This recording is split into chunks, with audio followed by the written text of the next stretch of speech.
நிலா வந்து லேப்டாப்பில் ஒர்க் பண்ணியிருக்காங்க. அந்த நேரம் சோழன் வந்து ஃபோனை பார்த்து சிரிச்சிட்ருப்பாங்க.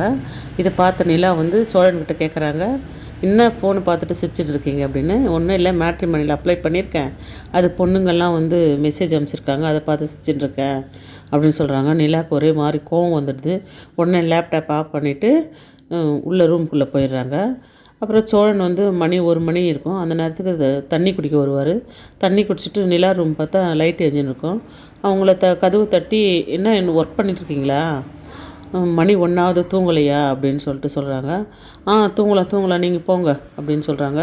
என்ன, நான் வந்து மேட்ரிமோனியில் பொண்ணுங்கள்லாம் மெசேஜ் அனுப்புகிறாங்களா, அதை பார்த்துட்டு கடுப்பாயிட்டிங்களா அதை சொன்னது அப்படின்றாங்க.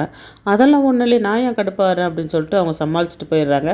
அடுத்த நாள் நிலா வந்து ஆஃபீஸ் கிளம்புறாங்க. அப்போ சேரன் வந்து சாமி கும்பிட்டுப்பார்.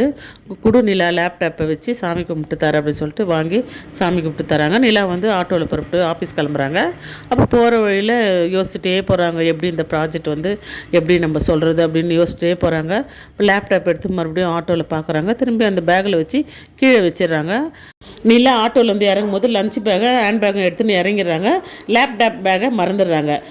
இங்கே ஆஃபீஸ்க்குள்ளே வந்தது ராகவ் கேட்குறாரு, ப்ராஜெக்ட் எல்லாம் ரெடியானா, ரெடி நான் பார்க்கலாமான்னா பார்க்கலாம் அப்படின்ட்டு லேப்டாப் பேக்கை தேடுறாங்க. அங்கே இல்லை, நிலா அதிர்ச்சியாகி நிற்கிறாங்க.